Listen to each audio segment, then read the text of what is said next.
মামা আসসালামু আলাইকুম। মামা মামা চারটা যে খাইলা কেমন লাগলো? শোনো শোনো মামা, চারটা যে খাইলা কেমন লাগলো? হ্যাঁ ও মামা, চারটা যে খাইছো, হ্যাঁ চারটা চারটা চারটা খাইছো? ব্রাজিল ব্রাজিল চারটা। এক হালি ডিমের দাম এখন কম মামা, বুঝছো? মাত্র 40 টাকা হালি। ভাজি করে খাইছো নাকি আজকে? কি কি খেলা দেখলে আজকে করছে? যা খেলা দেখছে আলহামদুলিল্লাহ মোটামুটি ভালো খেলছে।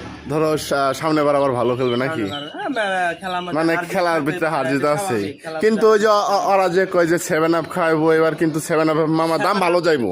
আমার কথা শোনো, ওর বাপের 14 গোষ্ঠী জীবনে 7 আপকে ব্রাজিলে দিয়ে পাইছিল, যে জার্মানি 7 আপ দিছিল, তাই মনে করে যে ওরা জার্মানি চামচামি করে। আর্জেন্টিনা যে আজকে 4টা দিছে, আজকে 7টা দিলে বুঝলাম হয় যে আর্জেন্টিনা বিশ্ব সেরা। আমরা কাপ নিয়ে ভাই বড়াই করি না, নাই কাপ নিয়ে বড়াই করো না?